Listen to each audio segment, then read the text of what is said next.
Hello दोस्तों, नमस्कार। अनिल फंत्रो में आपका स्वागत है। आज हम जानेंगे क्लास 6 साइंस में जड़ के बारे में। जड़, इसको इंग्लिश में हम लोग रूट बोलते हैं। भोजन संग्रह स्टार्च के रूप में होता है। ठीक है। जड़ प्रकाश संश्लेषण अभिक्रिया में भाग नहीं लेता। ठीक है। जड़ जो है वो प्रकाश संश्लेषण अभिक्रिया में भाग नहीं लेता है। ठीक है। अब यहाँ पर दोस्तों हम बगल में लिखे हैं, ये बीज है। ये क्या है? ये जो है ना, ये बीज है। ये क्या है? ये बीज है। ठीक है। इस बीज का जो है ना, ये ऊपरी वाली जो भाग है ये कहलाता है प्राअंकुर। इसी को हम लोग ताना कहते हैं। और निचली वाली जो भाग है ना, ये कहलाता है मूला अंकुर। इसको हम लोग जड़ कहते हैं। ठीक है। अब हम जानेंगे बीज से बनने वाला जड़। ठीक है। तो बीज से बनने वाला जड़ दो प्रकार के होते हैं। कितने प्रकार के होते हैं? दो प्रकार के होते हैं। पहला है रेशेदार जड़। ठीक है। और दूसरा है मूसला जड़। ठीक है। जो रेशेदार जड़ होता है ना दोस्तों, वो एक बीज पत्री वाले पौधे का जो है ना जड़ रेशेदार होता है। एक बीज पत्री वाले पौधे का जो जड़ होता है वो कैसा होता है? रेशेदार होता है। जबकि द्विबीजपत्री वाले पौधे का जो जड़ होता है ना, वो मूसला जड़ होता है। ठीक है। अब हम जानेंगे एक बीजपत्री या रेशेदार जड़ के उदाहरण कौन कौन है। तो जैसे आपका हो गया धान, गेहूँ, मक्का, जौ, गन्ना, ये गन्ना हो गया। ठीक है। अब इसके जो है ना दोस्तों, ये रेशेदार और एक बीजपत्री के उदाहरण हो गए धान, गेहूँ, मक्का, जौ, गन्ना। इनके पत्ते जो है ना समांतर सिरा विन्यास में होते हैं। कैसे होते हैं? समांतर सिरा विन्यास के रूप में होते हैं। ठीक है दोस्तों। अब हम जानेंगे जो ये एक बीजपत्री हम किसे कहते हैं। एक बीजपत्री किसे कहते हैं, अगला वीडियो में हम पूरा डिटेल लेकर के आएंगे दोस्तों। ठीक है।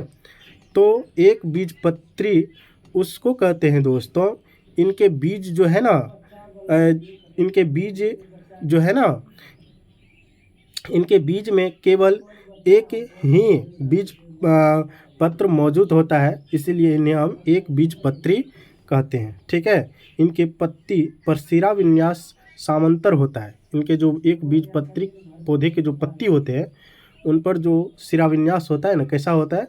समांतर होता है। इनमें संवहन बंडल फैले हुए होते हैं। इनमें जो है ना संवहन बंडल कैसे होते हैं? फैले हुए होते हैं। और इनमें रेशेदार जड़ तंत्र होता है। ठीक है। जैसे तो आप लोग को हम बता चुके हैं धान, गेहूँ, मक्का, जौ। अब हम जानते हैं दोस्तों, यहाँ पर है द्विबीजपत्री। क्या? द्विबीजपत्री। अब द्विबीजपत्री जो है ना, ये द्विबीजपत्री है। ये जो है दोस्तों, ये द्विबीजपत्री है। इस द्विबीजपत्री वाले जो पौधे होते हैं ना, उसका जड़ कैसा होता है? तो उसका जड़ जो है ना मूसला होता है। कैसा होता है? मूसला होता है। मूसला होता है उसका जड़। ठीक है। जैसे चना। ठीक है। जैसे हो गया आपका दोस्तों चना। ठीक है। मसूर, अरहर, मूंग, खेसारी, सरसों, आम, मटर, गाजर, और आपका हो गया दोस्तों गाजर, और आपका हो गया दोस्तों सरसों। ठीक है। उसके बाद सलगम, चुकंदर, शकरकंद। इसकी जो पत्ता होती है ना, किसकी? द्विबीजपत्री पौधे के जो पत्ते होते हैं वो जालिका रूपी सिरा विन्यास होते हैं। कैसे होते हैं? जालिका रूपी सिरा विन्यास होते हैं। ठीक है। क्योंकि उस जालिका रूपी सिरा विन्यास उसको क्यों कहा गया है पता है आपको? जालिका रूपी सिरा विन्यास उसको इसलिए कहा गया है क्योंकि उसकी पत्ती जो है ना जाली के जैसा होता है। आपको अगर विश्वास नहीं है दोस्तों, तो आप एक सूखा हुआ पत्ती लीजिएगा और उसको जो है ना रगड़िएगा, देखिएगा उसके अंदर जो है ना जैसे चलनी होता है ना, आटा जो हम चालते हैं, उसी के जैसा वो दिखता है। ठीक है। इसीलिए इसका नाम पड़ गया जालिका रूपी सिरा विन्यास, जो है ना इस पत्ती का नाम पड़ गया। ठीक है दोस्तों। आगे हम आते हैं तना से निकलने वाली जड़ को। तना से निकलने वाली जड़ को जो है ना निम्न नाम से जानते हैं। ठीक है। तना से कौन कौन जड़ निकलते हैं? तो पहला है जो तना से निकलने वाले जड़ जो है ना, होते हैं बरगद, ठीक है, बरगद, रबर, ठीक है, इसको हम लोग प्रूफ रूट यानी स्तंभ जड़ कहते हैं। ये जो बरगद और रबर होते हैं ना, इसका जो जड़ होता है वो स्तंभ जड़ होते हैं। दूसरा है गन्ना, मक्का, बांस, ठीक है, इसको हम लोग स्टील रूट कहते हैं, ठीक है, और इसका जो जड़ होता है ना गन्ना, मक्का, बांस का, ये अवस्तंभ जड़ होते हैं, ठीक है दोस्तों। आगे आते हैं पान। अब पान जो होते हैं ना, ये क्लाइंबिंग रूट होते हैं। इसकी जो जड़ होती है ना वो आरी जड़ कहलाती है। पान की जो जड़ होते हैं ना वो आरी के जैसा होता है। देखिएगा आप इधर उधर चित्रे बिथरे रहते हैं तो उसको हम लोग आरी जड़ कहते हैं दोस्तों। आगे आते हैं, आगे है सुंदरी, ठीक है, सुंदरी, न्यू मेटाफोर जड़, ठीक है। आगे आते हैं सुंदरी जो होते हैं ना, सुंदरी ये एक तना का नाम है, ठीक है, इसका जो जड़ होते हैं ना न्यू मेटाफोर जड़ कहलाते हैं।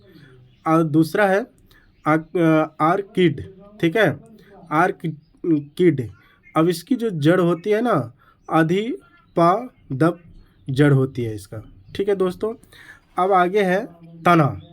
अब तना जो है ना वो दो प्रकार के होते हैं। तना कितने प्रकार के होते हैं? दो प्रकार के होते हैं। एक होते हैं आकाशीय तना, आकाशीय तना। अब आपको पता होना चाहिए आकाशीय तना, जैसे आकाशीय तना में हो गया आपका, जैसे प्रकाश संश्लेषण क्रिया होती है, ठीक है, और इसमें जो है ना बीज, फूल, फल, पत्ता, ठीक है, और इसमें जो है क्लोरोफिल होता है, क्लोरोफिल होगा। जो आकाशीय तना होगा ना उसमें बीज होगा, ठीक है, फूल होगा, फल होगा, पत्ता होगा, और ये प्रकाश संश्लेषण की क्रिया करती है, ठीक है, यानी इसमें प्रकाश संश्लेषण की क्रिया होती है, ठीक है दोस्तों। आगे है क्लोरोफिल, इसमें क्लोरोफिल होगा, ठीक है, यही आकाशीय तना होता है दोस्तों। आगे आते हैं हम भूमिगत तना। अब भूमिगत तना क्या है, ठीक है, भूमिगत तना क्या है? तो भूमिगत तना जो है ना दोस्तों, ये है भूमिगत तना। भूमिगत तना कह रहा है, जो ये भूमिगत तना जो है ना, ये आलू, प्याज, अदरक, लहसुन, हल्दी, ओल और जो है ना ओल, कंदरा, ठीक है, ये होते हैं भूमिगत तना। अब इसमें क्या होता है? प्रकाश संश्लेषण की क्रिया नहीं होती है इसमें, ठीक है, और क्लोरोफिल नहीं होता है इसमें, क्लोरोफिल भी नहीं होता है और प्रकाश संश्लेषण की क्रिया भी नहीं होती है दोस्तों। उम्मीद करेंगे आप लोगों को जड़, बीज से बनने वाले जड़ और तना से निकलने वाले जड़ को निम्न नाम से जानते हैं। तना कितने प्रकार के होते हैं, ठीक है, ये वीडियो आपको समझ में आया होगा दोस्तों। अगर समझ में आ गया तो लाइक और कमेंट ज़रूर कीजिएगा। इसी तरह से आप लोगों के लिए हम जो है पर डे एक न्यू वीडियो लेकर के आते रहेंगे। धन्यवाद।